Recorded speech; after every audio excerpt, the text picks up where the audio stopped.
desenvolvido a partir de Freud, né? A primeira coisa que eu queria marcar aqui, que tem uma ideia na psicanálise, né, lançada por Glover, que para alguém ter acesso a uma influência humana, é um fenômeno universal. É deste ponto de vista que eu vou partir para trabalhar o histórico de como acontece na psicanálise a descoberta das transferências, né?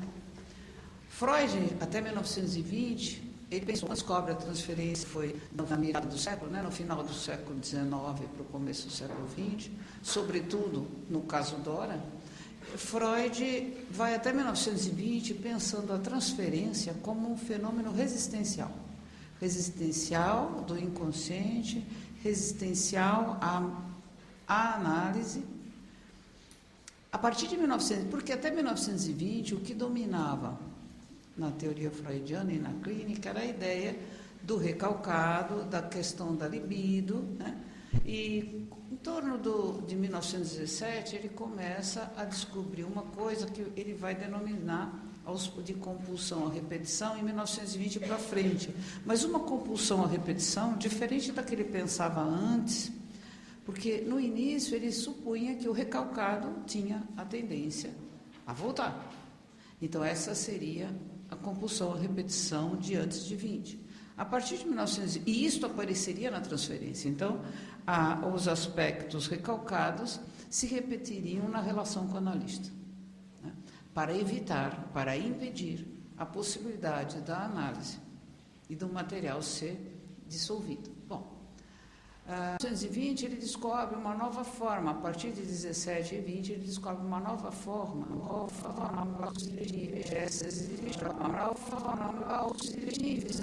isso com as teorias do narcisismo e com a descoberta do pensamento dele em torno do narcisismo marcando a pulsão de morte, ele irá perceber que nas transferências, né, ocorria algo que era repetição e não mais uma coisa que antes aparecia como recordação, uma tendência a recordar na análise se transforma numa tendência a repetir transferencialmente o fenômeno que agora não necessariamente é o fenômeno recalcado, porque vai então a partir dali, né, ter dois tipos de transferências de material na compulsão à repetição. Um do material recalcado, que seria o que caracteriza os psiconeuróticos, e outro do material que não chegou a ser recalcado sob a forma do inconsciente freudiano, e que é um material que apenas se repete numa compulsão à repetição que é caracterizada pela descarga. Essas patologias são patologias narcísicas em geral, né? Não só as psicoses, várias organizações. E Freud, a partir dali, ele muda o conceito de algo resistencial a algo que cada vez mais colabora para a análise. Impede, transforma a análise interminável. No texto Análise Terminável e Interminável, ele trabalha muito isto, né? Como algo quanto essa compulsão à repetição mortífera, quer dizer, que tende à descarga. A mortífera é o que tende à descarga, né? Libidinal é o que tende à ligação. O que tende à descarga impede a possibilidade da análise, mas, ao mesmo tempo, é o que mostra o que tem para ser trabalhado. Então, assim, ao mesmo tempo que, em 1920, a transferência deixa de ser só resistencial, porque passa a ser não só pensada do ponto de vista da neurose, ela fica muito mais séria, porque pode haver uma compulsão à repetição, que é meramente uma transferência por descarga, né? Você depositar algo que sai na relação, mas que não tem nenhum sentido representacional, né? Por exemplo, e aí começa a entrar na psicanálise ideias que hoje são desenvolvidas, inclusive chamadas de transferências laterais, né? Coisas que os pacientes fazem na vida real e que tem a ver com a transferência, né? Bom, no início, então, essa foi a evolução em Freud. Tem muito mais coisa, mas eu estou tentando resumir. Mas, de qualquer modo, cada vez mais a transferência se torna um fenômeno humano, né? Ou seja, não há nenhum lugar onde a gente tenha uma relação humana ou onde haja influência do humano sobre o humano que não haja transferência. A única diferença é que Freud recordou isso e transformou isso num método de trabalho. para os analistas, os psicanalistas, o que importa é o uso da transferência, aquilo que existe e que foi recortado primeiro por Freud e cada vez mais por outros autores como método de trabalho, né? É um instrumento que eu posso trabalhar para trabalhar a relação analítica, né? A transferência é universal, mas o setting analítico, dizia já Freud, né, desde o tempo que transferir tinha a ver com material recalcado e, portanto, com recordações, naquela época ele já dizia que a transferência ela é incrementada, que existe em todos nós aqui, a situação analítica devido ao tipo de setting, né, o que é a abstinência, né, associação livre, aquele enquadre que nós temos, né, a questão do horário fixo, né, ou pelo menos a relação paciente-analista preservada dentro de um setting, mesmo o setting de horários determinados, ou o setting lacaniano, né, que aí ele vai falar melhor, que é algo onde você faz interrupções em função deste tempo lógico, de qualquer modo, né, é incrementada. Na situação analítica, a transferência é incrementada. Então, por isso se torna possível transformá-la num método de trabalho. Então, sem o setting não tem. Se mudar o setting, por isso que muitas vezes alguém que está em formação fala, mas eu não posso fazer isso, posso fazer aquilo. Bom, se mudar o setting tem que estar muito atento, por exemplo, a gente pode usar dentro de uma instituição. Só que tem aspectos do setting, como abstinência, associação livre, certos enquadres que não podem mudar. Porque senão eu não incremento a situação transferencial, né? Eu a deixo ficar muito diluída, vamos chamar assim, né? É mais fácil explicar de um jeito com o fenômeno clínico, mas por enquanto acho que isto basta. Bom, então assim, em Freud, a transferência toma um caráter, tanto quando ele fala do material libidinal recalcado, como quando ele fala da pulsão de morte, né, e da descarga, o aspecto do pulsional, né, ou seja, como aquele material se repete, a pulsão se dirige ao analista e naquela relação se repete. E como aquilo tem que ser trabalhado, só que Freud, com a parte da pulsão de morte, ele não chegou chegar a dizer, não, isso dá para trabalhar. Ele, ao contrário, achava até que as organizações narcísicas, que na época ali ele chamava dos estados narcísicos, né? Desculpa,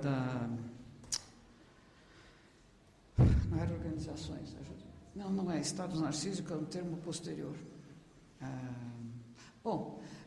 Tanto os quadros narcísicos freudianos como as psicoses, né, que há uma diferença nisso, não é idêntico, ele considerava que não dava a muitos deles para analisar, para ver análise, porque ele não chega a poder desenvolver essa experiência que virá depois. A primeira pessoa, após ele, que vai trabalhar a questão da transferência nas psicoses vai ser Melanie Klein, né? E depois outros autores. Mas a escola inglesa foi a primeira a trabalhar esta questão, e em cima da repetição da transferência mortífera, sobretudo. E aí acontece uma outra coisa. Aquilo que era meramente pulsão, libido e pulsão de morte, mais que em Freud, porque Freud já fala da importância da fantasia inconsciente. Só que agora, na transferência, se apalpa praticamente na transferência as fantasias. A teoria clínica kleiniana corporifica, dá corpo, transforma em objetos internos, não objetos do mundo real, objetos do mundo da fantasia. A fantasia como um cenário, uma peça de teatro fantástica, aonde tem objetos, pulsões, angústias, defesas e tudo isso encenado. E isso isso faz com que a fantasia e aí a transferência aparecendo sob forma de fantasia seja mais palpável. Para aquela época foi isto a grande evolução. E o que caracteriza muito a escola inglesa a partir de Melanie Klein é a questão da valorização da transferência negativa. A transferência de afetos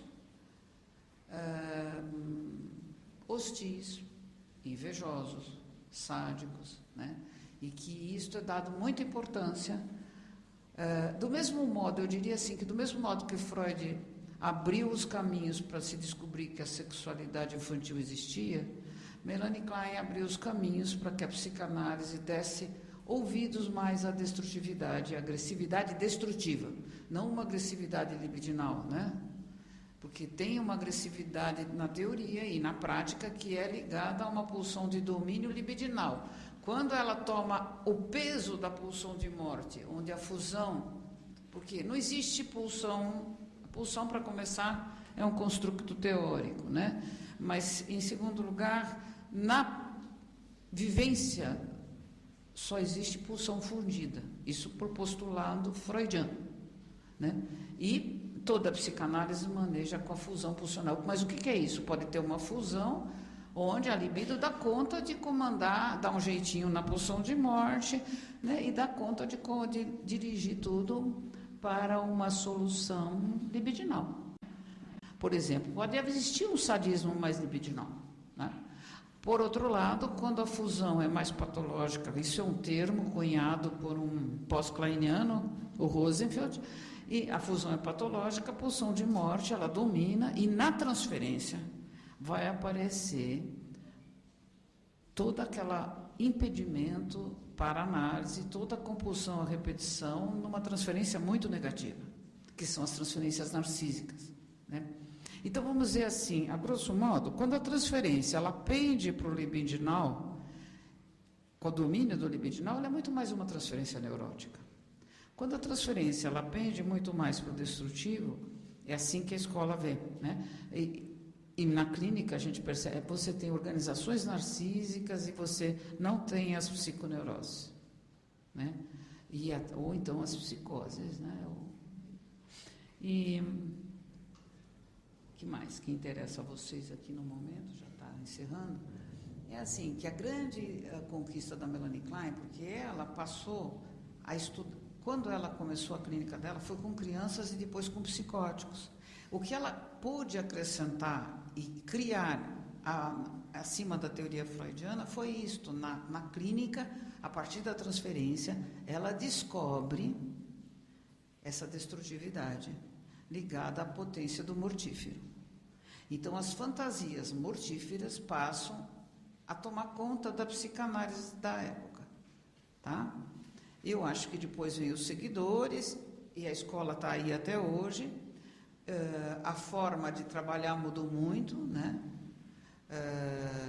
Hoje em dia se trabalha na transferência e não todo o tempo se falando da transferência, como foi já numa época, e se trabalha a relação, né? Ou seja, acho que o que eu sei, né, que ninguém da psicanálise hoje em dia trabalha alguma coisa que não seja a relação. Você não trabalha lá, você trabalha a relação, né? Que essa é a grande conquista do conceito de transferência. Algo universal, algo que todos têm, só que por uma técnica desenvolvida, incrementa o processo, né? E a Melanie Klein facilita a transferência negativa, né? Além da positiva, a negativa. Né? O que você quer? Não quer deixar para as perguntas? É melhor, já passou os 20 minutos. Né? Deixa para as perguntas. Não pode ser? É melhor. E quem vai ser? Assim sou eu.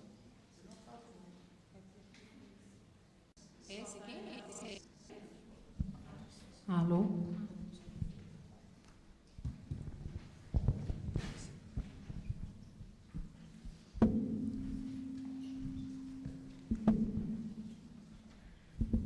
Boa noite a todos. Quero agradecer o convite para a minha participação hoje aqui, que é um prazer vir aqui conversar com vocês. Vou falar para vocês alguma coisa sobre a transferência em Winnicott. Winnicott é esse psicanalista inglês que trabalhou bastante com crianças, trabalhou muito com crianças afastadas dos seus pais na época da Segunda Guerra Mundial. Então, tem uma experiência grande com crianças traumatizadas, digamos assim, por uma separação importante na vida. E, além disso, ele vem da pediatria, né? O Winnicott, ele começa sendo médico pediatra e ele, então, teve contato com mães e bebês dentro de uma clínica da normalidade, que fez com que ele se detivesse bastante sobre esse período, né, do que se passa ali nos primórdios do nascimento daqueles pequenos sujeitinhos. Então, é bastante desse ponto de vista que ele vai desenvolver a clínica dele. Sobre transferência especificamente, ele escreve um trabalho importante em 1955, quer dizer, ele é bem mais recente. Nesse trabalho ele fala sobre variedades clínicas da transferência, que eu acho que dá uma continuidade ao que a Maria Luísa está falando, em termos de uma transferência universal. O Winnicott vem dizer que ele observa particularidades e peculiaridades da transferência dependendo dos casos clínicos, né, que ele está atendendo. Ele parte de uma ideia de que certas teorias freudianas sobre o funcionamento psíquico não tiveram uma correspondência clínica imediata, uma correspondência da técnica imediata. Então, Freud teria teorizado sobre processo primário, sobre identificação primária, sobre repressão primária, mas que não teria tido uma aplicação clínica logo em seguida, né, não tendo transformado a sua técnica logo em seguida do desenvolvimento dessas teorias. Essa é a afirmação do Winnicott. E ele levanta que, na verdade, ele acaba não desenvolvendo uma clínica de patologias ligadas a esses primórdios da organização psíquica, né? Que é essa a ideia do Winnicott, desenvolver uma clínica voltada a patologias desse princípio de um início de uma subjetividade. Bom, do meu ponto de vista, né, sobre o qual eu vou falar hoje, a teoria do Winnicott não faz uma ruptura direto com a teoria do Freud, né? Tem winnicottianos que acreditam que o Winnicott teria construído um conjunto de conceitos e de práticas absolutamente novo, com uma metapsicologia nova e que romperia absolutamente com o paradigma freudiano. O ponto de vista do qual eu vou falar, ele entende o Winnicott como seguindo e tendo uma raiz forte freudiana e, de alguma forma, levando adiante e ampliando questões que o próprio Winnicott, que o próprio Freud já teria intuído ou, de alguma forma, sugerido nos seus próprios textos. Mas um dos aspectos que ele levanta é assim, né, ele diz que a teoria freudiana, então, não teria desenvolvido uma técnica para lidar com determinados casos, né? E ele diz assim, que existem casos onde a neurose de transferência, né, não a transferência, mas ele especifica o termo neurose de transferência, da forma como foi definida pelo Freud, não poderia se estabelecer. Sua existência, né, a neurose de transferência, pressupõe a existência de um ego intacto, diz ele, capaz de manter defesas contra a ansiedade provocadas pela pulsão e de assumir a responsabilidade por elas, ele diz. Na verdade, ele quer dizer que a transferência, em certos casos ou até mesmo momentos clínicos, comporta peculiaridades e variações que vão ser descritas a seguir. Na verdade, até o próprio Freud, num determinado texto, esse de Linhas de Progresso na Terapia Analítica, de 1919, ele reconhece que, diante de certos quadros, fobias e obsessões graves, diz ele, seria necessário uma outra atividade por parte do analista. Dessa forma, ele como que prepara um solo para outras inovações teóricas e técnicas que outros analistas vieram desenvolver, como o Ferenczi e também o Winnicott. A contribuição de Winnicott busca, então, encontrar uma técnica adequada à singularidade de cada sofrimento psíquico, de cada tipo de sofrimento psíquico, para os quais o analista será convocado de maneira diferenciada. Então, para cada modalidade, cada categoria de sofrimento psíquico, ele entende que o analista seria convocado de uma forma diferente. Assim, para os pacientes que possuem uma constituição narcísica integrada, cujas dificuldades estão na área dos relacionamentos interpessoais, diz Winnicott, a técnica freudiana caberia adequadamente, dentro do que ele descreve como neurose de transferência. Já para a categoria dos severamente traumatizados, cuja integração egóica encontra-se comprometida, a análise deverá lidar com os estágios do desenvolvimento emocional primitivo, que teria permanecido em estado congelado, que é a expressão que ele usa, e serão reeditados em algum momento do processo na relação transferencial. A teoria winnicottiana traz atenção especial a momentos precoces da organização psíquica e descreve minuciosamente detalhes importantes desse processo, através do qual todo ser humano deve passar para atingir esse estado de integração narcísica. Esse autor refere-se basicamente a um estado de coisas ou a um momento em que deve surgir esse movimento em direção à identificação primária já descrito pelo Freud. Identificação primária, não sei se todos estão lembrados do que seria isso, né, desse momento do Freud, que ele diz que o bebê tem uma experiência de satisfação, né, uma experiência mítica, né, de um primeiro encontro com o seu objeto materno, em que a mãe ofereceria as primeiras possibilidades de satisfação às necessidades do bebê. E que esse momento ele é buscado. E quando a mãe se oferece, se colocando nesse lugar em que o bebê espera, né, esse novo lugar de satisfação, né, quando ocorre esse encontro, esse encontro é que é chamado de processo de identificação primária. Tá? Bom, o Winnicott traz ênfase especial a essa condição de a dependência absoluta em que o bebê vive nesse momento, que ele depende de sua mãe absolutamente para a sua existência. Nos levando a uma frase muito célebre do Winnicott, que é: um bebê não existe, diz ele. Um bebê não existe sozinho, sem a presença de uma mãe que o cuide. Esse estado pode parecer a quem está de fora que existem dois seres, um bebê e sua mãe. Mas, do ponto de vista do bebê, não há uma diferenciação. Ele, na verdade, nem sequer está lá para perceber esta cena. Fala o Winnicott, então, apontando por um estado de não integração, onde não há uma organização egóica que possa sequer perceber essa relação entre ele e sua mãe. Encontra-se em estado fusional, o bebê e sua mãe. Esse estado, o Winnicott chamou de dependência absoluta e tem importância fundamental. Então, quando o ambiente pode atender às necessidades desse tipo de onipotência do bebê, né, de que ele acredita estar fusionado e ser um só junto com a sua mãe, e de que ele, de alguma forma, criou aquele seio que vem alimentá-lo, então o Winnicott diz que quando a mãe suficientemente boa é capaz de adaptar-se à necessidade do bebê, ela se oferece a seu filho colocando-se nesse lugar alucinado por ele, transformando essa alucinação em uma ilusão, né, oferecendo-se um objeto como substrato dessa alucinação. E essa experiência é que o Winnicott chama de criatividade primária. Essa experiência de onipotência é a base para a integração de self. Proporciona a possibilidade de uma organização egóica que, a seu tempo, poderá lidar com a experiência pulsional, diz Winnicott.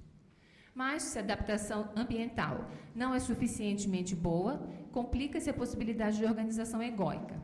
No lugar desta organização, desenvolve-se o que o Winnicott chamou o pseudo-self, ou falso self. Uma força de ego falsa que busca uma maternagem de si mesmo, forja um cuidado materno, que o Winnicott chama de holding, que é um cuidado que oferece um colo e segura o bebê, uma possibilidade de acolhimento, e oculta e protege o verdadeiro self de experiências traumáticas ligadas a invasões ambientais.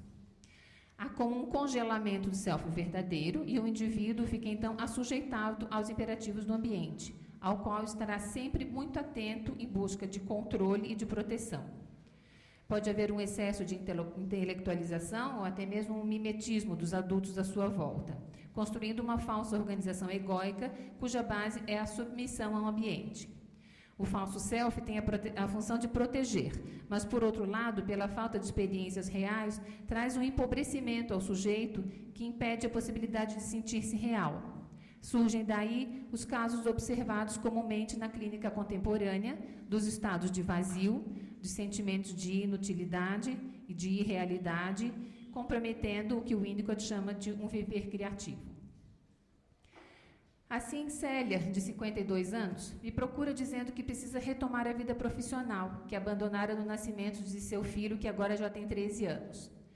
Arrepende-se muito de haver parado de trabalhar, pois hoje sente-se muito esvaziada. Sua vida não tem sentido. Envergonha-se de ocasiões sociais onde podem perguntar-lhe sobre sua ocupação. E o que vai dizer? Que não faz nada, que é do lar, diz ela. Que queria ter uma carteirinha de qualquer tipo de ocupação que lhe desse corpo ou identidade. Suas experiências como voluntária em um hospital, ou até mesmo o currículo pregresso de secretária executiva que ela tinha, não a preenchem definitivamente. Vê-se excessivamente preocupada com seu filho, que tem dificuldades escolares. De seu ponto de vista, esse filho é uma criança completamente incapaz, sem recursos para lidar com as demandas da escola. O primeiro dia de aula, a cada retorno de férias, é para ela um verdadeiro tormento. Para ela. Apesar de seu filho levar tranquilamente essas passagens, ela sofre intensamente, fica verdadeiramente sem chão, a cada volta às aulas, quando ele tem que chegar na escola e enfrentar o primeiro dia, com as surpresas, com o incontrolável, enfim, o reviver de primeiros encontros com o mundo. Isso tudo fala de seu próprio encontro com o seu mundo ambiente, tão assustador, tão desencontrado, tão incapaz de recebê-la hospitaleiramente. Um universo que ela já habitou e, ao que nos parece, ainda habita. E assim teme também todo e qualquer encontro com os humanos. Odeio gente, diz ela, odeio família. Não entra em elevadores se houver alguém lá dentro. Esse encontro de proximidade, de intimidade com o outro humano, lhe traz lembranças aterradoras. Sei por alto que um irmão, 2 anos mais velho que ela, morreu logo após seu próprio nascimento, o que nos conta de uma mãe enlutada quando de sua chegada ao mundo. Assunto tabu, sobre o qual ela já me alertou veementemente não querer falar, deve justificar uma impossibilidade de acolhimento por parte de sua mãe em um momento valioso para seu encontro com o mundo. A cada sinal de contato com seu desamparo ao longo das sessões, ela muda de assunto e foge rapidamente para sua saída principal. Mas eu não era assim, diz ela. Eu trabalhava e trabalhei desde muito cedo. Com 15 anos eu já trabalhava, diz ela. De fato, Célia é uma pessoinha que teve mesmo que trabalhar muito cedo, mas muito, precisando cuidar de si mesma e forjar uma organização egóica muito precocemente, mas uma organização muito frágil, empobrecida, que frequentemente se desorganiza e cai em estado de desamparo extremo. A transferência junto a esses casos traz peculiaridades. O que Freud chamou de neurose transferencial não se manifesta da mesma forma. Aqui, a reedição desses estados primitivos, que podem ser observados na prática analítica com casos fronteiriços ou em momentos psicóticos, vivido mesmo entre pacientes neuróticos. Vale ressaltar aí que, embora muitas vezes o Winnicott fale de casos ou de quadros clínicos, outras vezes ele destaca que tais modos de funcionamento regressivo podem ocorrer em momentos especiais da análise mesmo de neuróticos, ou que em toda boa análise, em algum momento, esses processos poderão ser vividos, diz ele. Winnicott nos diz que, para pacientes traumatizados, o processo de regressão transferencial a estes modos primitivos de funcionamento, pertinentes ao estado de dependência absoluta, é fundamental no processo psicanalítico. A reedição da dependência absoluta, na verdade, só pode ocorrer quando há condições propícias. E o próprio setting, como a Maria Luísa já falou, convida à regressão pela confiança que inspira. Tal regressão transferencial remete ao estado de narcisismo primário, em que o ambiente deveria fornecer o já descrito holding materno, o acolhimento materno. Diferente, então, da neurose de transferência descrita por Freud, o que se apresenta nesta clínica é chamado por alguns autores de psicose de transferência. O paciente e o setting fundem-se na situação de narcisismo primário e surge a possibilidade de uma organização egóica que permita a sustentação necessária ao enfrentamento das possíveis e necessárias situações de fracasso ambiental, sem a necessidade da organização de defesas como o falso self. Essa regressão a que o Winnicott se refere traz um importante elemento na compreensão de sua técnica. Fala de uma experiência transferencial que carrega consigo a esperança de uma nova oportunidade de descongelamento da situação traumática e a chance de uma adaptação adequada ao novo meio ambiente, apesar de atrasada. Assim, Célia precisa que eu a receba pontualmente, de modo que ligeiras alterações de minutos podem ser fatais. Ela pode reagir violentamente caso eu ou qualquer outro profissional que a receba se atrase ou a deixe esperando, mesmo que por 2 ou 3 minutos. Chega ao meu consultório 1 hora mais cedo para não correr o risco de atrasar-se. Pode também queixar-se da temperatura de minha sala, se muito quente ou muito fria. Diz que não gosta de suar. Seu personal de ginástica já está devidamente orientado, diz ela. Ou se ela transpira um pouquinho mais na ginástica, ele deve moderar os exercícios. Também não gosta de sair à noite, tem horror a engarrafamentos no trânsito e, se o tempo está para a chuva, não sai de casa e também não comparece às sessões. Tem pavor de ficar preso em algum tipo de inundação. A técnica proposta por Winnicott nessa circunstância segue uma sequência que terá início com o provimento de um setting que produza segurança e que possa permitir uma regressão ao estado de dependência descrito. Ao viver o estado de dependência, o paciente teria, pela primeira vez, a oportunidade de desenvolvimento de ego, que deve integrar-se a partir de núcleos de ego, passando pelo estabelecimento de um ego corporal. O ego pode, pela primeira vez, experimentar as pulsões e sentir-se real ao fazê-lo. Refere-se à possibilidade de um analista adaptar-se suficientemente bem. O Winnicott não fala de uma mãe boa ou uma mãe má, mas ele fala usa esse termo da mãe suficientemente boa, né? Então, ele diz que o analista teria que adaptar-se suficientemente bem aos modos de subjetivação do analisando, colocando-se no lugar de objeto subjetivo, criado por ele. Assim, a experiência de regressão à dependência deve ser entendida como a possibilidade de o analisando viver, no encontro com um analista hospitaleiro, experiências afetivas compartilhadas que despertem ou promovam impulsos de vitalidade, livrando-o da compulsão de reagir defensivamente e da submissão. Nesses casos em que o ego não teve oportunidade de organizar-se, o setting, o manejo do setting, a experimentação e a sustentação da transferência tornam-se mais importantes do que a interpretação, diz Winnicott.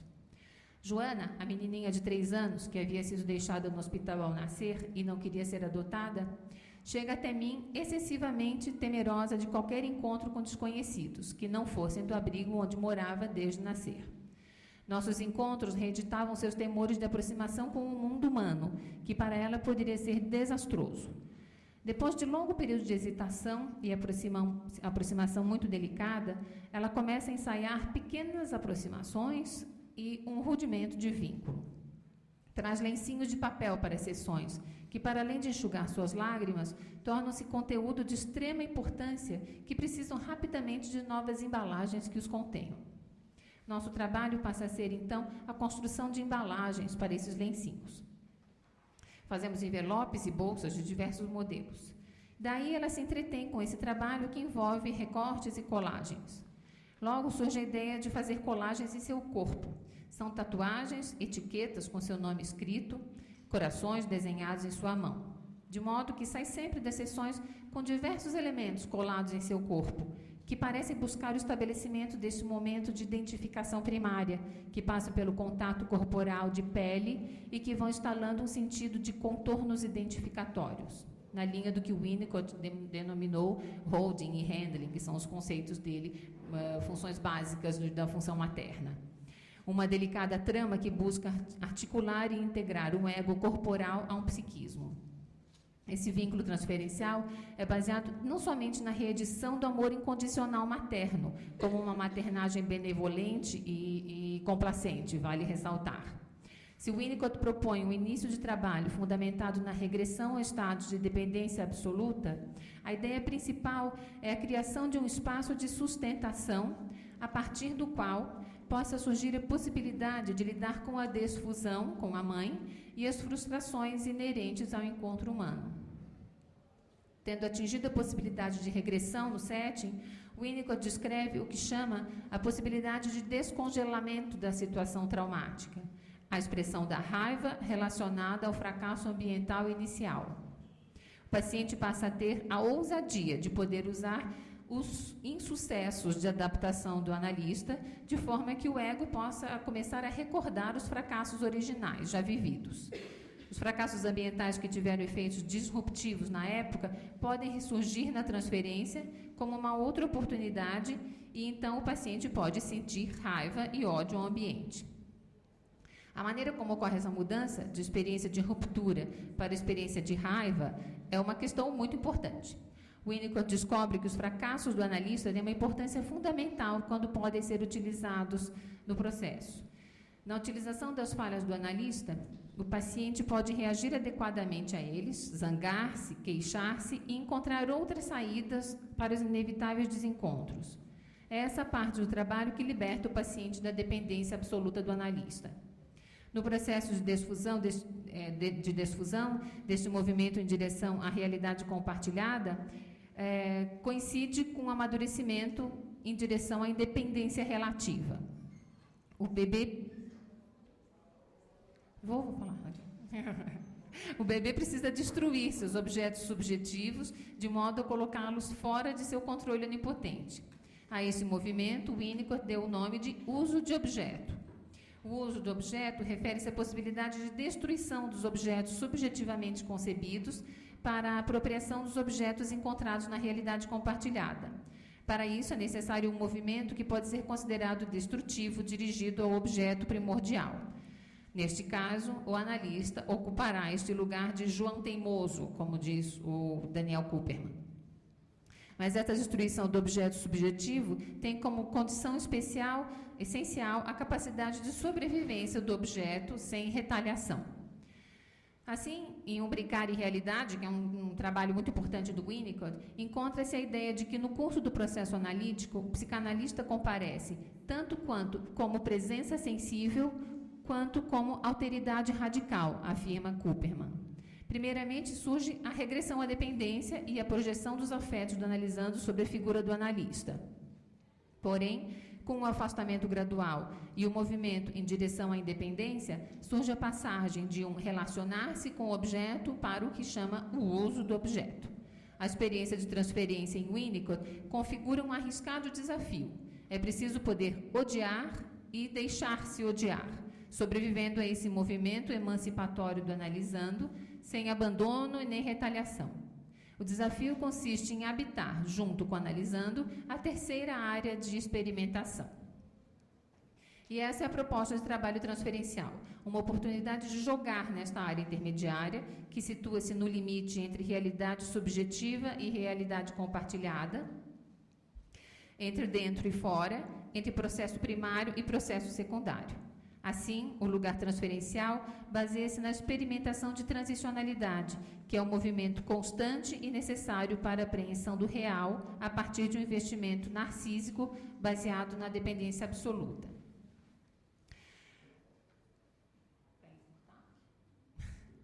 Joana, aquela menininha, ao perceber que já podia confiar em nosso ambiente de trabalho e de jogo, começa a sua raiva em ataques de choro e hostilidade dirigidas a mim. Expressa claramente seu rancor em ter que sair do abrigo onde vive e enfrentar a separação e ir para uma família adotiva. Notícia que, aliás, fico responsável eu mesma de transmitir a ela, assumindo os riscos de um estremecimento de nosso vínculo, mas oferecendo também rica oportunidade de ajudá-la na elaboração dos sentimentos dolorosos que podem advir a partir da notícia, que para ela é bastante ruim. Célia, por sua vez, tem oportunidade ímpar de reviver o fracasso ambiental na transferência. Certa vez temos que fazer uma alteração em seu horário e eu cometo um engano.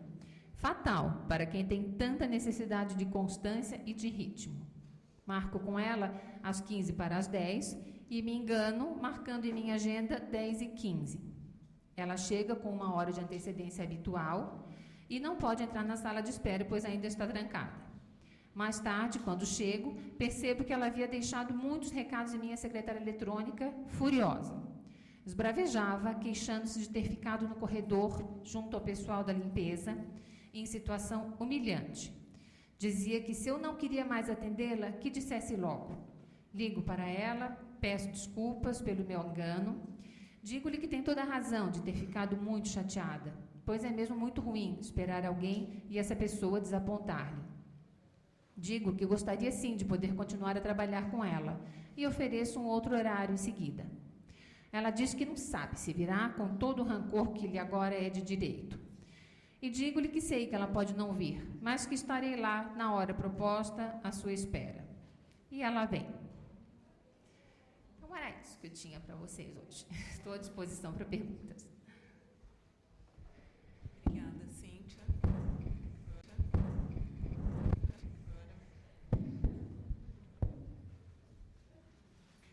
Alô? Alô? Tá aí? Bom, primeiro, então, eu quero agradecer ao pessoal do Fundamentos por mais esse convite, né? E lembrar, de certa maneira, eu acho que quem estava no primeiro ano, o ano passado, está no segundo ano, e eu não estive aqui, foi no dia 30 de novembro do ano passado, que até hoje eu não sei se eu estava brincando de morrer ou brincando de ser assassinado. Tá certo?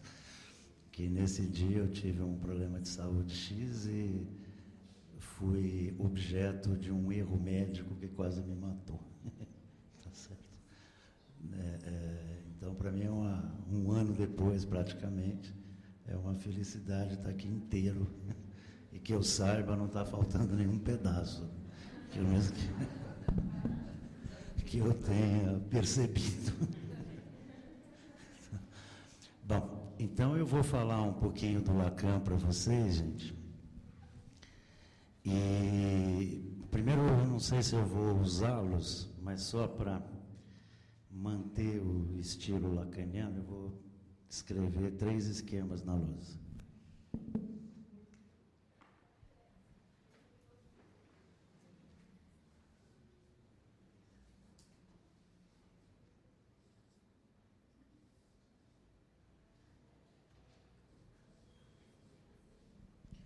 Esse é o chamado esquema L,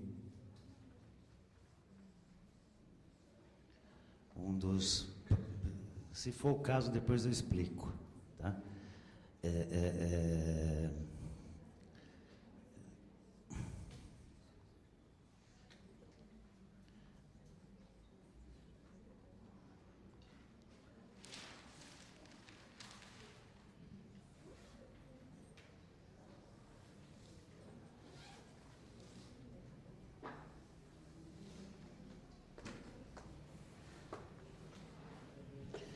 Esse é o nó borromeano.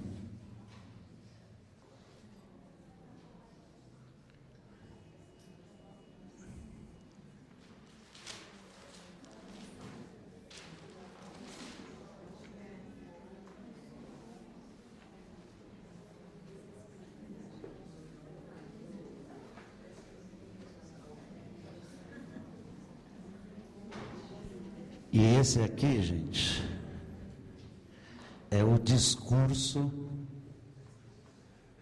analítico. Tá?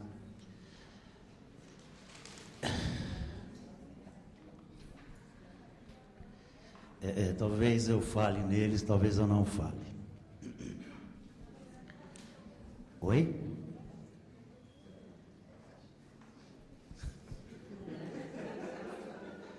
Do que vocês estão rindo? Oi? Não, mas isso aí é... Como todo mundo sabe, o Lacan é o mais fácil dos teóricos da psicanálise. Então é só ler o esquema que todo mundo entende, não precisa... Já está dado. Bom, gente, a entrada do Lacan na psicanálise, aliás, tem um detalhe, eu acho que é o primeiro psicanalista importante que era psiquiatra de formação, tá? O Lacan.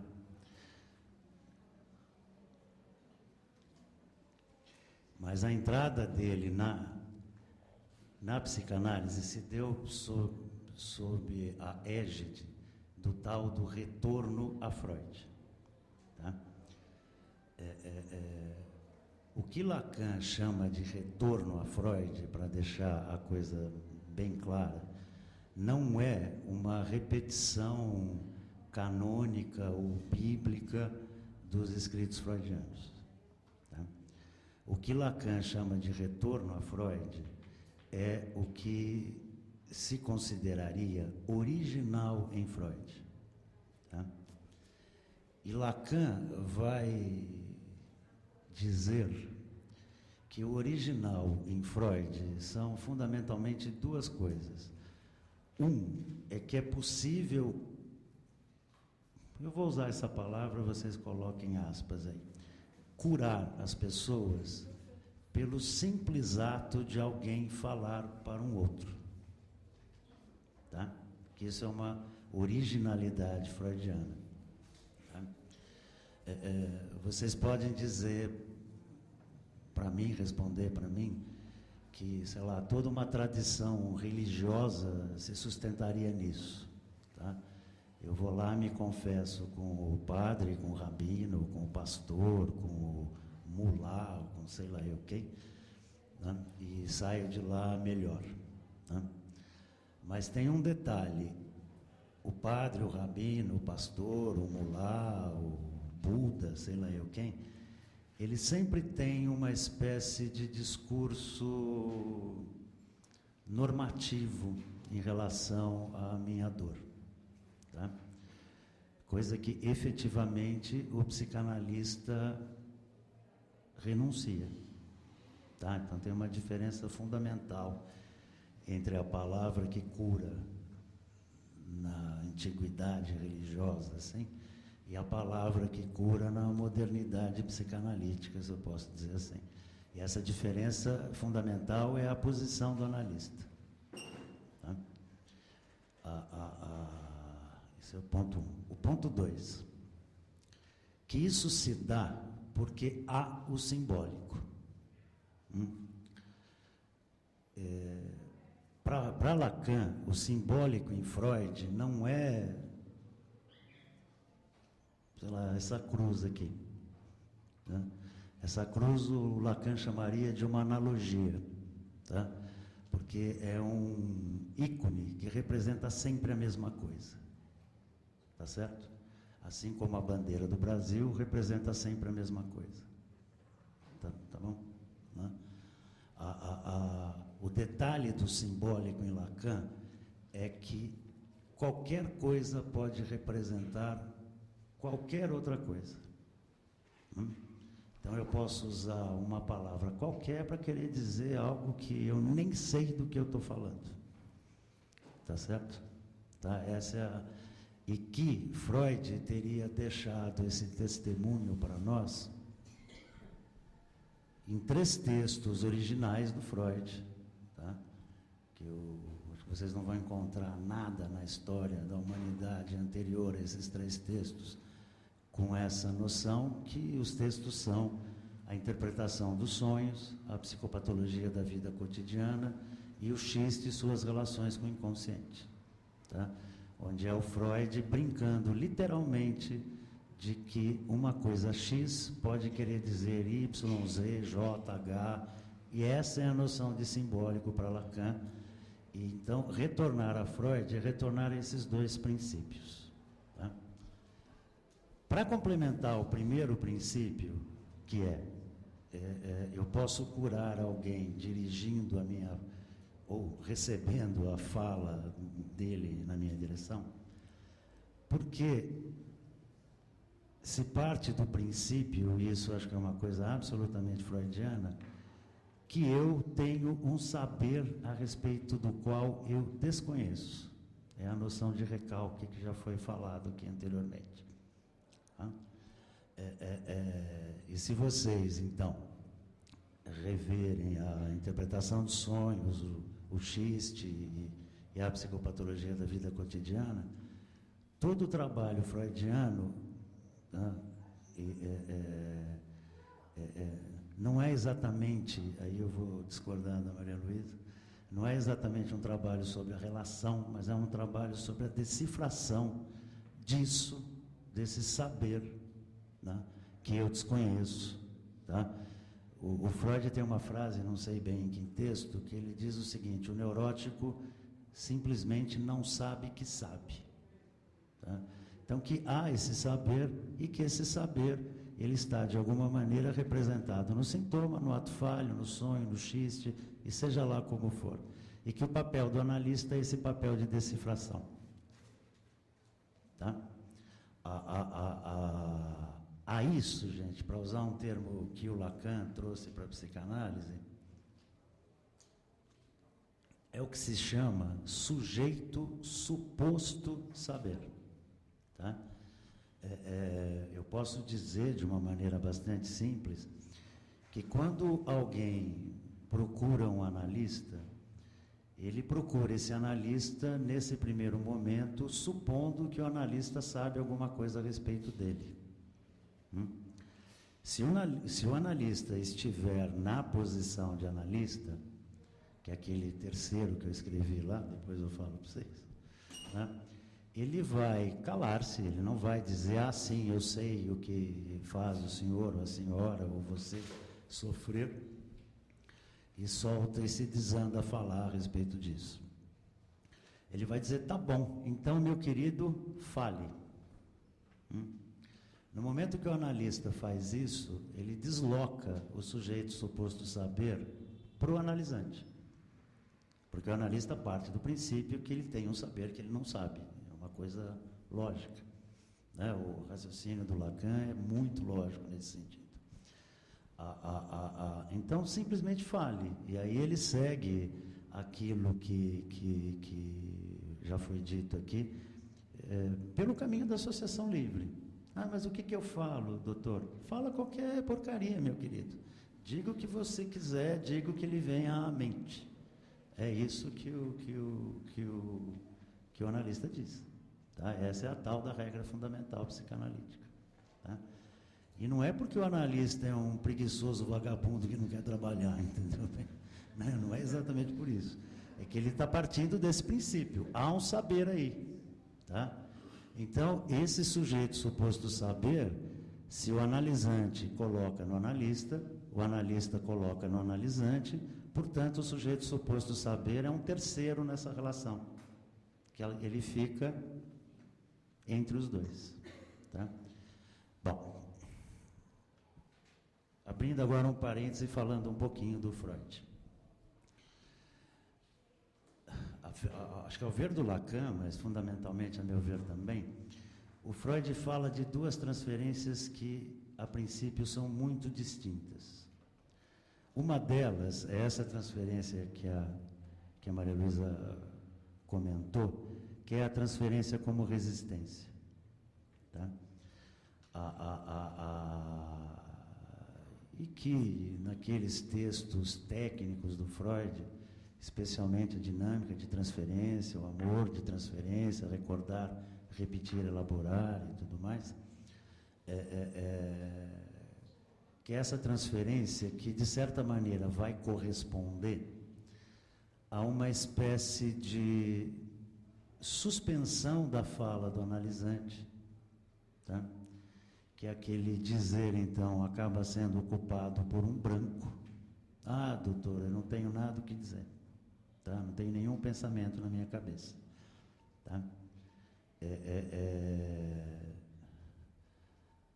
E que o Freud, acho que, eu não sei se na dinâmica da transferência ou no amor de transferência, num desses dois textos, o Freud diz que não que ele recomende isso, né? Mas se você perguntar, se o analista perguntar para o analisante o que ele está pensando naquele momento que ele diz que ele não estava pensando em nada, e se o sujeito for honesto o suficiente para responder, ele vai dizer, estou pensando em você, analista.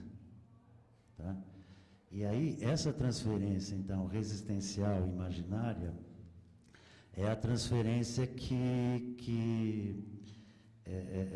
o Lacan, eu já disse a palavra que me escapou, que o Lacan chama de transferência imaginária. Tá? O amor de transferência, mas o amor de transferência, o ódio de transferência, a indiferença de transferência, tá? Aqui, gente, o Nobo Romiano, o Nobo Romiano, falando rapidamente, digamos assim, o fundamento da metapsicologia do Lacan. Se o Freud tem uma primeira tópica, inconsciente, pré-consciente, consciência, tem uma segunda tópica, eu, isso e supereu, o Lacan tem essa tópica que é R de real, S de simbólico, I de imaginário. Tá? Imaginário em Lacan, gente, eu vou dizer para vocês o seguinte, para essa cena, para vocês entenderem o que é uma transferência imaginária. Essa cena aqui, o Lacan chama de imaginária. Quer dizer, imaginário em Lacan não tem absolutamente nada a ver com imaginação. Tá? Quer dizer, imaginação é aquilo, eu posso imaginar o que eu quiser, tá certo? Apesar de que isso não é imaginação, porque será verdade daqui 2 semanas, o Corinthians vai ser campeão, tá certo? Entendeu? Mas eu posso imaginar qualquer coisa, tá certo? Essa não é qualquer coisa, eu concordo com você.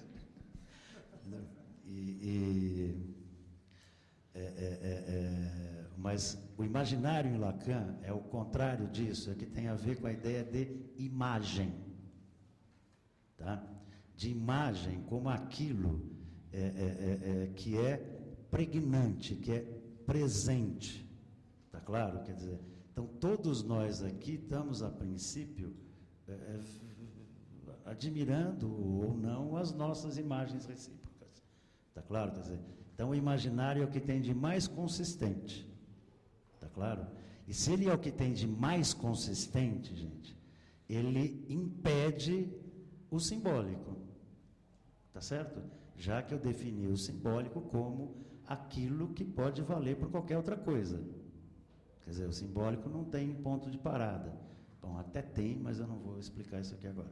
Mas pensem o simbólico como não tendo ponto de parada, e o imaginário é essa parada absolutamente poderosa, onde todos os elementos da ordem da sedução e da ordem da agressividade moram no imaginário.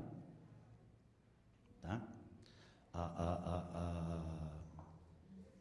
Enfim, então a transferência imaginária é essa transferência que é resistencial, porque ela acaba não se movendo ou não permitindo que a fala se mova, porque o analisante, a analisante, vai ficar pensando o tempo todo que a coisa que ele ou ela quer é a parceria do analista, né, nesse lugar consistente. Tudo bem, gente? Tá? Freud, gente, aí não ter, na interpretação dos sonhos, aí eu peço para vocês chegarem em casa, abrirem a interpretação dos sonhos, no capítulo 6, item deslocamento, onde o Lacan vai falar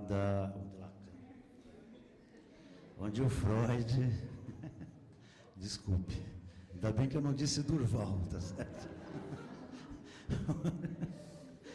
Onde o Freud vai dizer que, no item deslocamento, tá? Que o que acontece no sonho é que as representações latentes, das ideias latentes, quando elas passam para as representações manifestas, para o conteúdo manifesto, elas têm que tentar dar uma enganada na censura, tá certo? Esse é o freudismo mais chão possível, tá? E para passar pela censura, ele tem que dar um jeito de disfarçar. E que o deslocamento, leiam lá em Freud,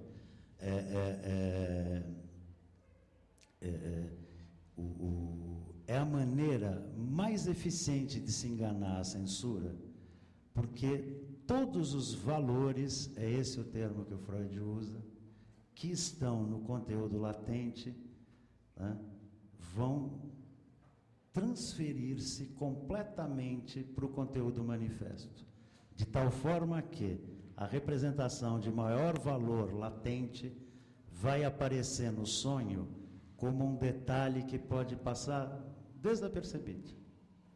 Tá? Tá claro? Quer dizer, então é esse sentido que o Lacan pega, chama de transferência simbólica, tá? Que é essa transferência que, digamos assim, é a transferência que é capaz de levar aquele discurso à sua decifração, tá? Porque o analista vai poder se dar conta que tudo aquilo que o sujeito diz, tá certo? Pode, na verdade, querer dizer uma outra coisa, e que e o analista só vai poder se dar conta disso, e o analisante também, em função da sua repetição. e de como isso se repete cada vez de uma nova maneira. Isso abre o caminho para essa decifração, tá? Aí, gente, então eu pego o primeiro esquema, que é o esquema L, que o Lacan vai então dizer que a transferência imaginária, eu já acabo em 2 minutos, que a transferência imaginária, TI é transferência imaginária e não tecnologia de informação, então, que está na moda hoje em dia. É algo que acontece entre o azinho e o alinha, tá? Que é o ego do analista, ou eu do analista, e o eu do analisante, tá? Tudo bem? Que é o lugar, claro que aí também tem repetição, esse tipo de relação não é uma relação completamente arbitrária e casual, tem a ver com as marcas da história do analisante, tá? Mas que esse é o eixo da transferência imaginária, portanto, o eixo da resistência. Tá? Aqui, gente, pegando esse grande A e esse S aqui, gente, não é simbólico, é sujeito. Tá? E o azão é o grande outro. Tá? Vocês já podem deduzir que o azinho pode ser chamado, se você quer o grande outro, esse é o pequeno outro. Tá? E o que Lacan vai chamar de grande outro tem uma semelhança bastante grande com a noção de inconsciente freudiano, tá? Mas Lacan estende bastante esse conceito de inconsciente freudiano e, de certa maneira, estende, então, para a linguagem como um todo, tá? Partindo do princípio que o que diferencia aí o Homo sapiens, tá, dos outros, dos nossos irmãos primatas e dos outros bichos, né, é exatamente essa capacidade de poder falar simbolicamente. Tá? Então, o grande outro é o tesouro dos significantes, é o inconsciente freudiano, tá? E é o lugar para quem, se a gente entra no caminho da decifração de verdade, é o lugar para onde o analisante pergunta o que é que eu quero, né? Que abre literalmente o caminho da decifração e, portanto, por essa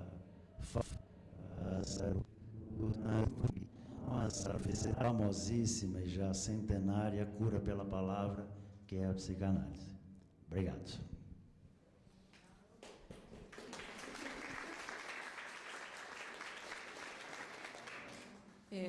Nós vamos abrir para vocês perguntarem aí as dúvidas que tiveram para cada um, né? Obrigado a todo mundo aqui da mesa, a Maria Luísa, a Cíntia, a Durval. E vamos ver quais são as dúvidas. Quem quiser perguntar.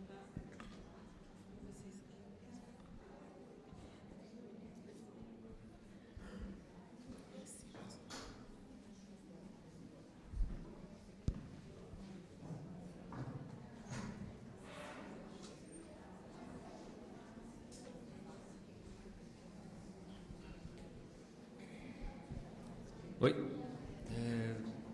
Tenho várias dúvidas, na verdade, mas uma, assim, primeiramente, pelo menos direcionada para o Durval, mas que acho que todo mundo pode comentar. A diferença, o Durval falou já um pouco disso, mas bem lacanianamente, mas quando eu pergunto, eu gostaria até de, se possível, exemplificado. A diferença de análise da transferência e análise na transferência. Acho que varia até um pouco. No mínimo, eu sei que o Lacan chegou a fundamentar isso, mas eu imagino que outras escolas têm uma visão sobre isso que também pode ser diferenciada.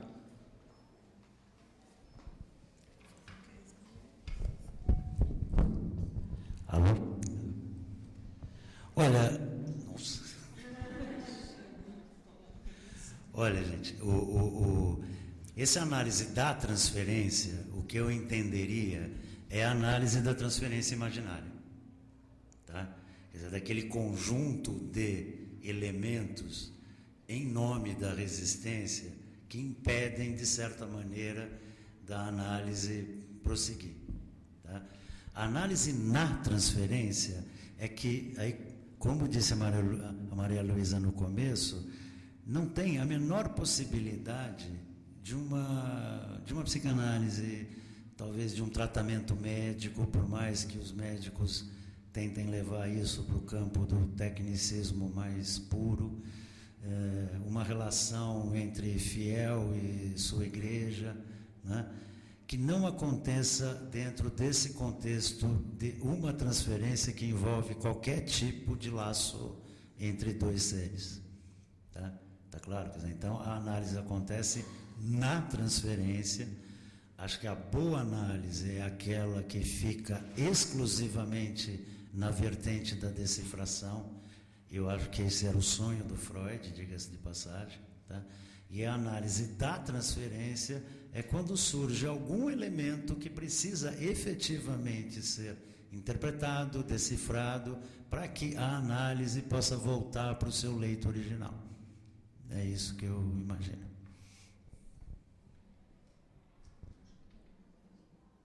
Eu só vou falar um exemplinho do Winnicott a respeito disso. Eu diria que nem sei se necessariamente como análise na transferência, ou eu diria em forma de interpretação, talvez, que o Winnicott tem um jeito bastante peculiar de fazer as interpretações, que ele busca transitar nessa área do jogo e da brincadeira, né? Então, privilegia as interpretações que possam ir na linha de uma brincadeira, de uma metáfora, de um xiste, ou de um jogo, né? Então, me vem à mente agora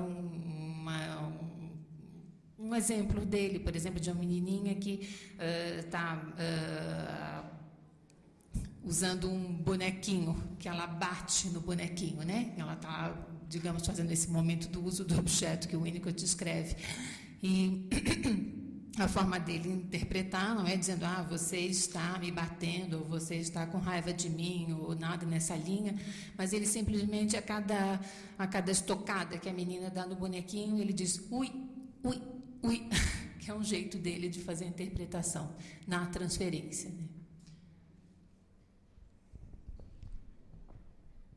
Em primeiro lugar, eu acho que o Durval definiu bem, assim, de qualquer modo, assim, as influências de Lacan no mundo da psicanálise atual. Acho que nenhum profissional de hoje, em qualquer linha, discorda da diferença desse momento privilegiado de você fazer uma interpretação, que ele está chamando aí a interpretação no sentido estrito, aquela que decifra, né?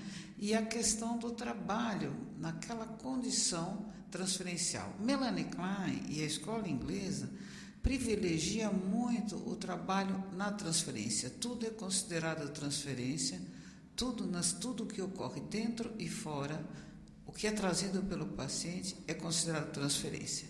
Existem diferenças do começo da técnica para hoje. No começo da técnica kleiniana, tudo era interpretado quase como uma decifração contínua. Conforme a prática foi evoluindo, muito é usado pelo analista para compreensão e não é feito a decifração. É trabalhado na transferência assim, você compreende o fenômeno até o momento oportuno de você decifrá-lo. Você compreende porque você está mergulhado junto. Eu queria fazer um reparo, quando eu falei a coisa da relação, eu estava falando a partir de Freud. Freud inaugura a noção de transferência. E, com isso, ele inaugura a psicanálise no plano relacional, no plano do laço humano, né? Ou seja, é impossível, se não for entre humanos. E, por outro lado, é impossível se não se preservar o setting que favoreça a transferência. Com relação, então, hoje não se faz análise da transferência o tempo todo. É um momento privilegiado mesmo. Isso foi a contribuição do Lacan. Mas o que eu vejo na escola inglesa hoje em dia é que muita gente já se encaminhou, como, por exemplo, o Bion, para um método semelhante, onde o tempo todo a gente está olhando aquilo como transferência, está levando em consideração, está compreendendo até aparecer o momento oportuno do setting e o time de interpretação, né? Então, mas antigamente, por exemplo, nos anos 40, era muito comum você pegar uma sessão e ver um monte de decifrações em excesso, né? A técnica foi se apurando a partir daí. Por outro lado, eu queria acrescentar uma coisa que eu acho que eu esqueci. Quando você estava falando, eu vi que acho que tinha a ver com o que você tinha perguntado. Essa questão dos aspectos destrutivos na transferência, né, que é o que realmente é também na nossa visão, né, da escola, e sobretudo minha, que estudo muito a coisa tanto da psicose como da somatização, impede o caminho do simbólico, né, aí no simbólico, no sentido de Klein, onde você, para Melanie Klein, né, que não é tão diferente do simbólico de Lacan, só que é definido com outra configuração. A psicanálise tem um leito comum. A forma de fazer a teoria, né, a prática clínica, é a forma de abordagem de cada grande analista que construiu o processo teórico, né? Mas em Klein, você tem a fantasia, por exemplo, o que o Lacan chama de imaginário, em Melanie Klein são fantasias arcaicas, são fantasias primárias. Inclusive, nesse meu trabalho que eu estou fazendo agora para o doutorado sobre a imagem na fantasia, no somático, né, são imagens somáticas, essa questão está muito presente. Então, há uma fantasia em Klein que é muito próxima ao simbólico, ou à fantasia inconsciente do Freud. E há uma fantasia em Klein, e esta sim está muito próximo dos aspectos destrutivos, porque até o aspecto da sedução, né, em Klein é usado como destrutividade, né? Então, o que acontece? Porque é pensado nessa questão do vínculo analítico, né? E o que acontece com esses aspectos de fantasias arcaicas que inundam a transferência? Elas vêm como depositações. Então, tem um conceito em Klein que é da identificação projetiva e da identificação introjetiva, que esse material que não alcança o simbólico, ele é expelido, né, ejetado, lançado para fora, para dentro do outro. Não é uma coisa que tem um lugar simbólico. Então, é muito mais complexo você poder fazer um trabalho analítico na transferência, porque toma a mente, muitas vezes, e o corpo do analista, e esse trabalho exige realmente a suspensão do que havia no começo, excesso de interpretação, no começo da técnica, né? Excesso de decodificação. Eu vou usar a palavra dele emprestando para tentar, que nós não chamamos de decodificação, nós chamamos de interpretação, né? E na verdade, a interpretação estrita é uma decodificação, né, a partir do Freud. Mas o que acontece, então, é que você tem nos casos graves, narcísicos, somatizantes, psicóticos, né, uma descarga de uma fantasia, não é uma descarga pulsional. É interessante isso, porque é o que muda na clínica, né, kleiniana.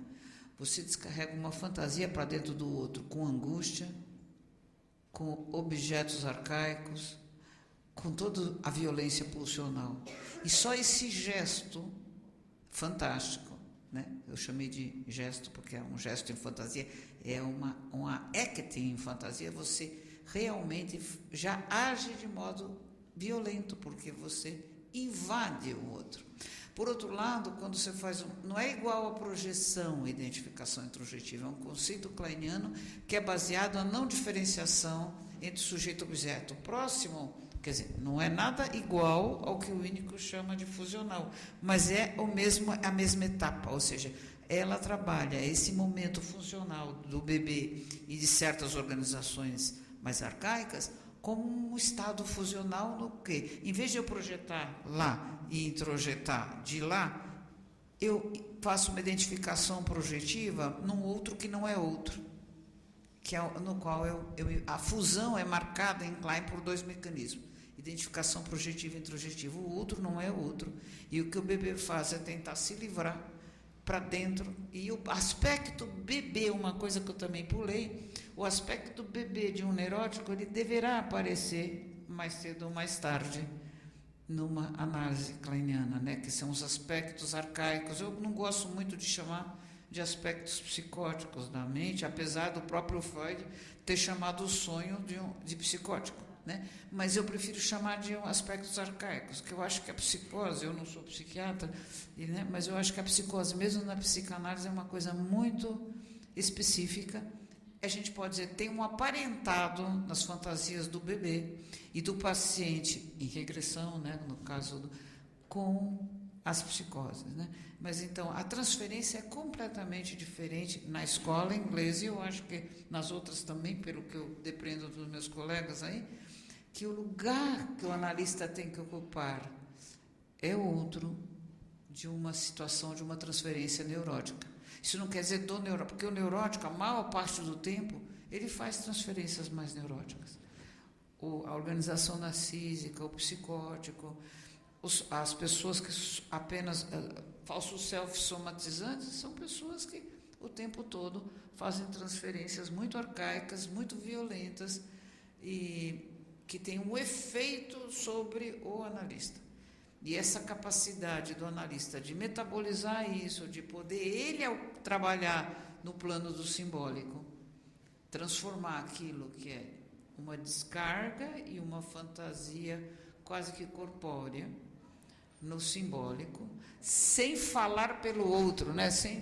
É complicado esse lugar, o Bion pegou muito bem isso, sem você pôr nome numa coisa que dá chance para o sujeito poder falar, né? Se curar pela fala e não você falar e tentar curar o outro. Que este foi a grande crítica, inclusive do Lacan, né? Porque no início a escola inglesa foi com muito afã de interpretar demais mesmo. Hoje não é mais assim, graças à influência do Bion. Tá bom? Que faltou aqui na mesa? Alguém mais, gente, quer fazer alguma questão?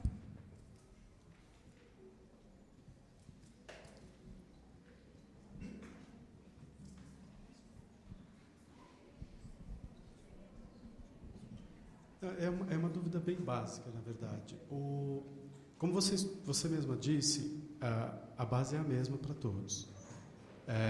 E o que me pareceu nas 3 explicações e na explicação da Salete nas aulas, uma coisa veio depois da outra, uma coisa foi sofisticando a outra, mas a base é a mesma e às vezes até parece que as mesmas palavras definem de forma diferente. Mas a minha dúvida é bem básica. O que define a transferência é a postura do analista no setting? Porque, como um analisando, e da pouco conhecimento que a gente teve esse ano, eu tendo a pensar que a transferência ela vai se processar de uma forma similar sempre. Então, a minha pergunta, na verdade, considerando que a gente está falando aqui de 4 escolas diferentes, esse aspecto transferencial, ele é diferente de uma escola para outra, dada a postura do analista, dada o papel que ele assume no setting, ou, na verdade, a transferência é sempre a mesma? Mas é só dizendo o seguinte, a transferência é singular. Eu acho que o Durval falou, é o que deve ser, para ser psicanálise, algo que provém dentro da relação, mas que vem do paciente. Existe na escola inglesa uma ideia chamada de contra-transferência. Freud chamava de contra-transferência muito mais os aspectos não analisados do analista que reagiam na situação analítica, né? Em Klein não é assim, né? Isso é uma outra coisa importante na diferença técnica, que para a transferência do paciente, que é singular, e é singular de tal modo que aspectos o inconsciente é um bruxo múltiplo, porque ele, conforme a relação, você pode fazer, eu já fiz várias análises e continuo fazendo, então o que acontece? Ele se revela, aquela mesma pessoa que sou eu, ela surge com material independente da técnica, não vai ser do mesmo modo, porque a relação é outra, é um outro cara me escutando, outra pessoa me escutando, né? Mas é singular meu na relação. Agora, o aspecto da contra-transferência, que a Melanie Klein insere, que eu tinha esquecido, é tanta coisa, né? Mas é bom ser pelas perguntas. é um aspecto que ela vê como algo assim. O paciente deposita no analista e o analista, tomado dessa conta-transferência, ele metaboliza, isso é o que eu tentei dizer aquela hora, ele tem que metabolizar, porque se ele ficar só tomado, acabou a análise. Ele vai fazer aquilo que o nosso amigo lá estava falando, o Durval estava falando, ele vai começar a falar e tapar a possibilidade do paciente de associar. Então, o que acontece? Esta coisa tem que ser recebida, metabolizada pelo próprio analista, até o momento oportuno de aquilo surgir e você poder dar sentido e uma interpretação. É meio complicado, corre-se muito risco, mas veja, são maneiras diferentes de entender o lugar do analista. Só que o paciente é o paciente e ele sempre é soberano, eu acho. O inconsciente é sempre soberano. Eu acredito nisso. A minha fala concordaria com a Maria Luísa de que, na verdade, o paciente vai estabelecer a transferência a partir dele, né, a partir do sofrimento psíquico dele, independente de ele estar diante de um analista winnicottiano, lacaniano, ou kleiniano, ou freudiano, ou bioniano, seja lá o que for. É o que ele vai construir naquela situação do setting. Agora, o setting analítico é algo que proporciona e estimula, de alguma forma, né, a produção desse tipo de ligação, né?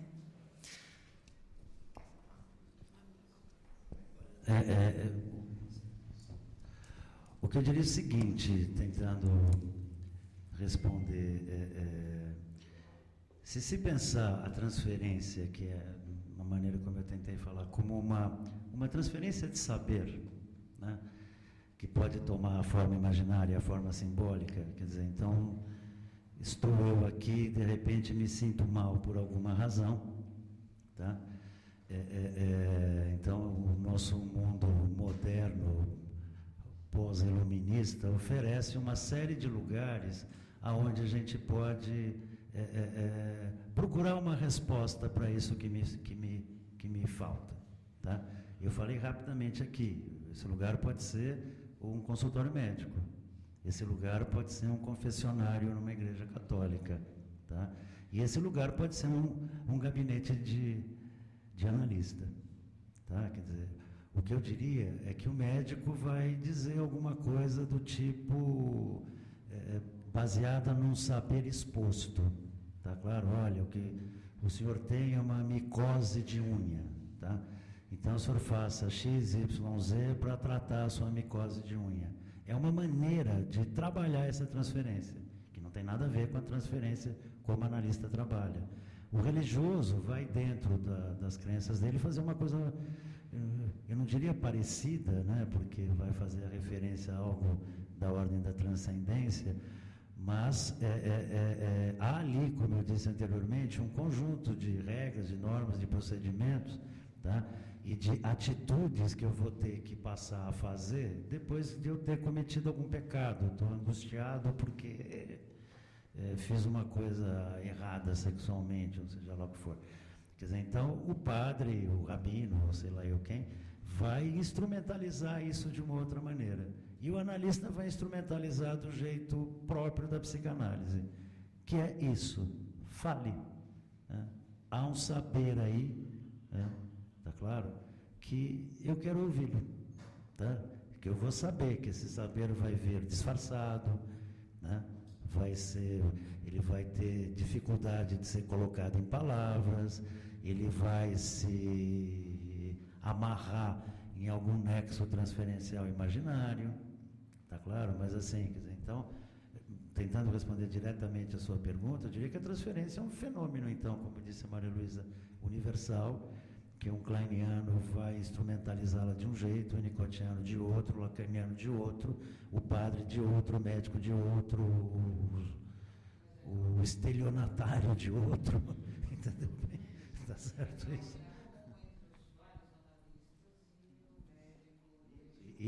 Mas o que há de comum, no meu modo de ver, é essa demanda. Eu quero saber o que acontece comigo. Uhum. Tá bem?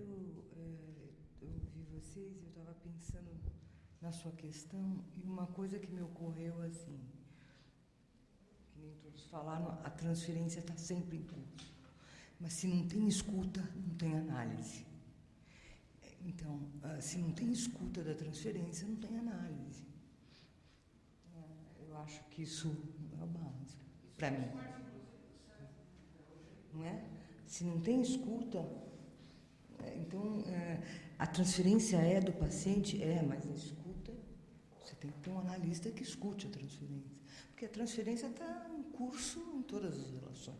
E a escuta que incentiva a transferência para você trabalhar no seu, o tipo de escuta que eu acho que ele falou, ele escuta como quem não sabe, que sabe quantos. Quem mais? A escuta é de alguém que espera que sabe que o outro sabe. Está gravando. Eu acho que o que o Durval falou complementa. A escuta é de qualquer analista, de quem sabe que lá o outro sabe, né, que é o tal do grande 8 do Lacan, mas não importa. Lá estava, o material não está em você. Não é que nem na religião que está na Bíblia, na medicina que está nos livros, tanto que a teoria psicanalítica ela não pode ser usada, e não é, né, como Bíblia, ela é usada como lugar de elaboração das questões que o analista produz a partir da clínica. Ela não é jogada, né? Agora eu sei. Pronto, que bom, você falou de Édipo. Jamais. Isso acontece no âmbito. Você falou, por exemplo,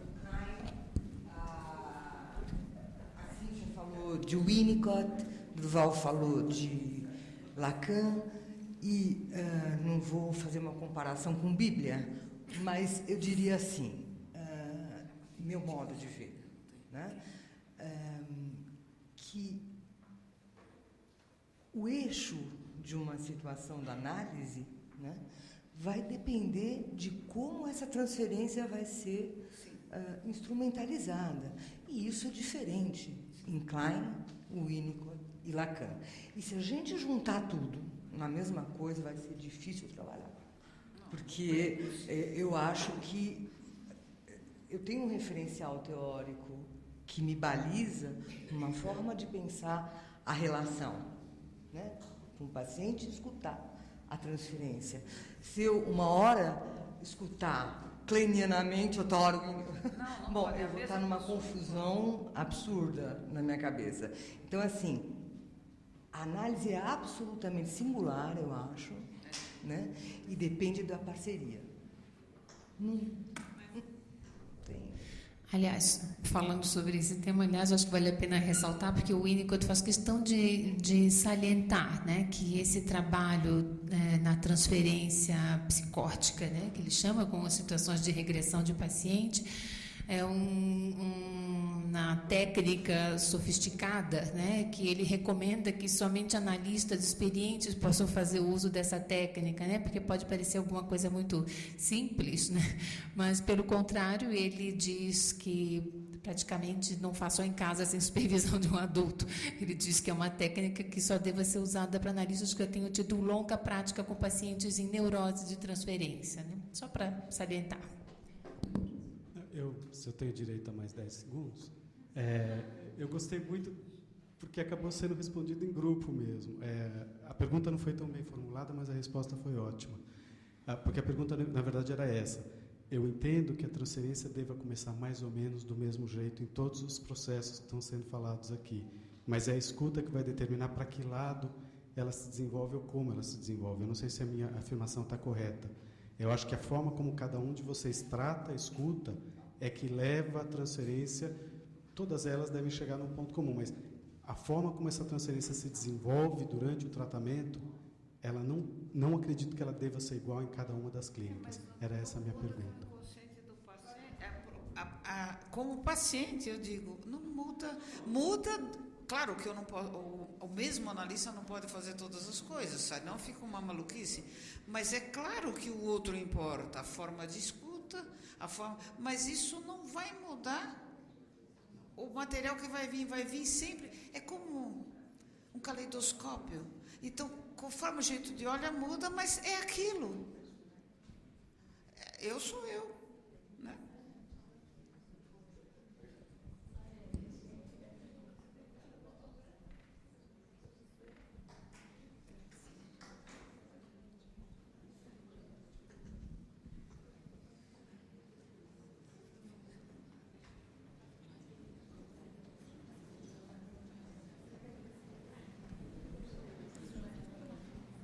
Para a Cíntia, uma coisa mais específica do Winnicott, você descreveu aí, para mim, para brincar com um termo bem do Winnicott, um paradoxo para mim, essa regressão, toda a regressão que já é diferente da freudiana, e é esse do tratamento para casos mais sérios, mais psicose, enfim.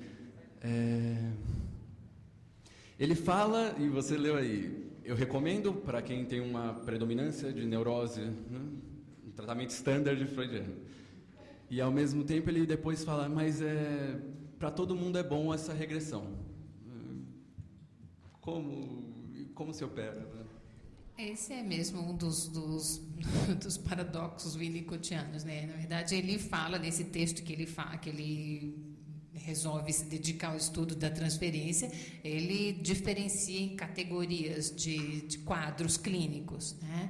Essa fala que mesmo mesmo pacientes neuróticos, eventualmente pode haver um período de transferência psicótica, isso ele fala depois, em outro trabalho já mais tarde, a partir de uma outra experiência dele, que ele parece mudar de ideia, mas isso nunca fica explícito por ele, em nenhum texto, ele fala claramente, naquela época eu falei isso, agora eu estou mudando de ideia, ele não deixa isso, só o leitor que vai poder observar esse tipo de diferença, tá? E até essa contradição. Inclusive, tem pessoas até mesmo que levantam uma questão com relação a essa ideia que eu acabei de dizer, por exemplo, que só então analistas mais experientes deveriam trabalhar com esse tipo de caso. E ficaria essa interrogação mesmo, né? Porque então, afinal de contas, e os que estão recebendo pacientes neuróticos, então, em alguma hora não vão ter que lidar também com essa circunstância?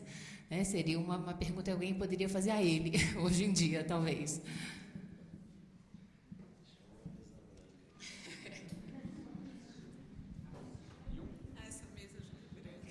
Uma última só para... Não sei, alguém tem outra? Uma última para encerrar, que seria mais ou menos para todo mundo de novo. Você falou da identificação projetiva e, enfim, casos mais graves. Como se opera o tratamento da transferência nesse caso? Enfim, como se trabalhar... Acho que isso seria o holding em grande etapa, dar um significado, dar uma contenção, enfim. Como se opera isso? E, inclusive, na linha do Lacan. Não tenho a mínima ideia, enfim.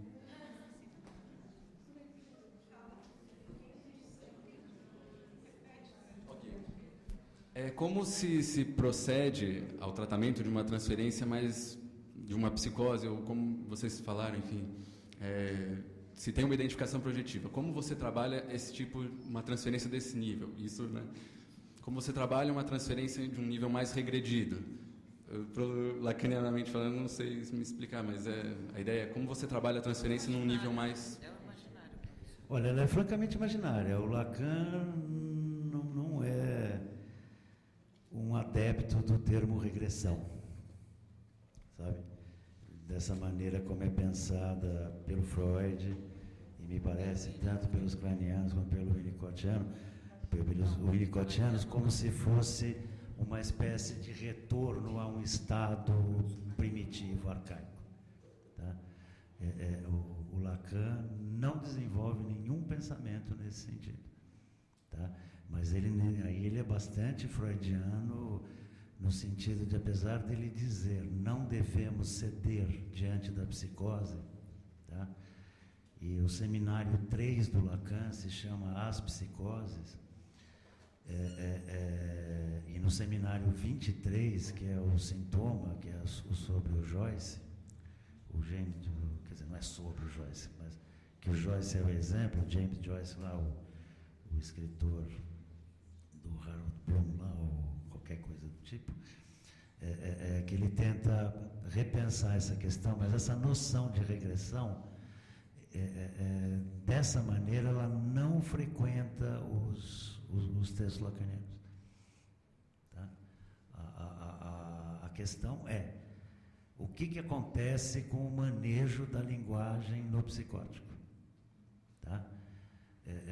Então, só falando rapidamente, quer dizer, o psicótico para o Lacan não é a psicose como termo genérico. O psicótico para o Lacan ou é o delirante crônico, o paranoico propriamente dito, ou é o esquizofrênico desagregado. Tá? O Lacan, sobre a paranoia, ele vai usar a seguinte imagem, que o paranoico é um cara que tem uma pedra de chumbo na sua malha significante. Tá? Então, essa malha não se movimenta de jeito nenhum. Tá?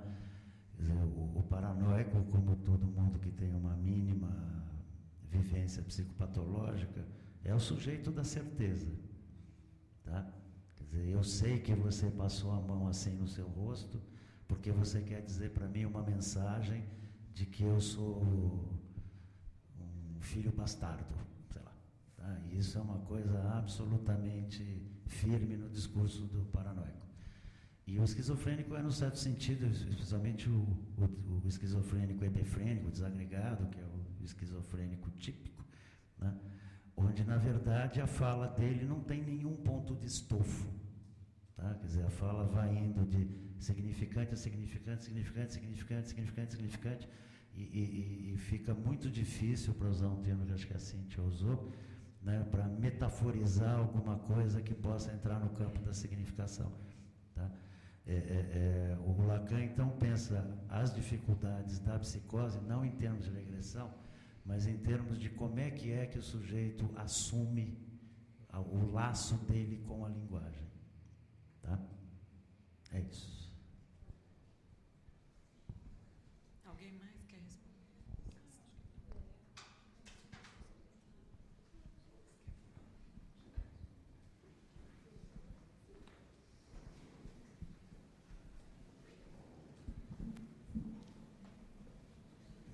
Durval, agora ficou uma dúvida. Embora, né, pelo que você falou, a teoria lacaniana, né, denomina a psicose, né, de uma maneira diferente, o que o lacaniano faz na prática clínica quando de fato ocorre uma regressão, não no paciente, digamos, esse psicótico psiquiátrico a que você está se referindo, né, mas digamos quando ocorre uma regressão num paciente, digamos, aparentemente neurótico, né, que começa... como é que vocês denominam isso e como vocês trabalham isso? Porque esses fenômenos provavelmente acontecem também, podem ocorrer, imagine, em qualquer clínica, né? A não ser que o setting lacaniano impeça esse tipo de regressão. Mas se não impedir, como é que é trabalhar? Né? Porque como é que isso é manejado e pensado? Do mesmo jeito que qualquer outra coisa.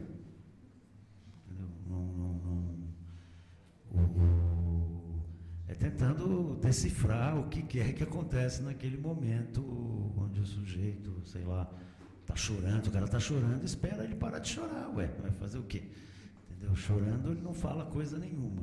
Aquelas pessoas que falam chorando, falam enquanto choram, a gente não consegue entender patavina do que diz, tá certo?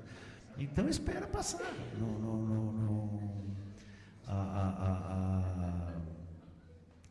Esse sentido trágico e dramático, o lacaniano não encampa, não. Entendeu? Tá certo? Não, preciso ver como é que está meu handling, o meu handling, né, que você falou? O holding, né? Handling, mas você falou holding e outra palavra. E handling, né? Então, né, o lacaniano não sai passando a mão na cabeça de ninguém, não, fazendo holding. Nós lacanianos somos puro amor. Mas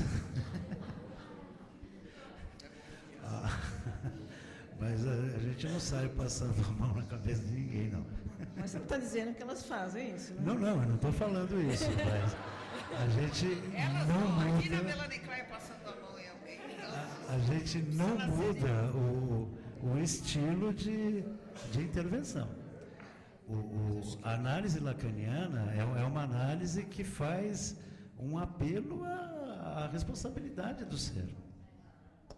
Ah, tá. Tá claro? Era isso.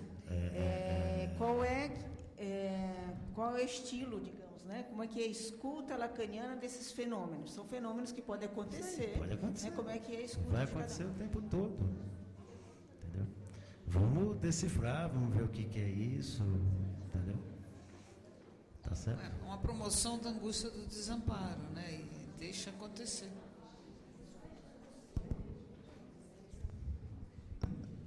Bom, gente, alguém tem mais alguma pergunta?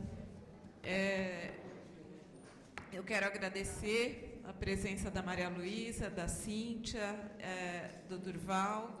Acho que a discussão foi bastante proveitosa, vocês conseguiram fazer perguntas, isso é muito bom, né?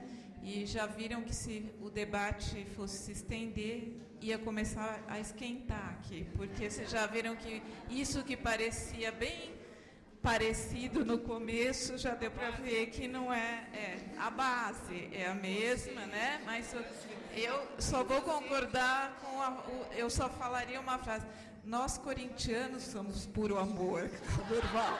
Agora, nós lacanianos somos puro amor, não vai rolar, não. Vamos ter que terminar de outro jeito, entendeu? Aqui. Então, obrigada a todo mundo e nós nos encontramos a semana que vem, tá bom, gente?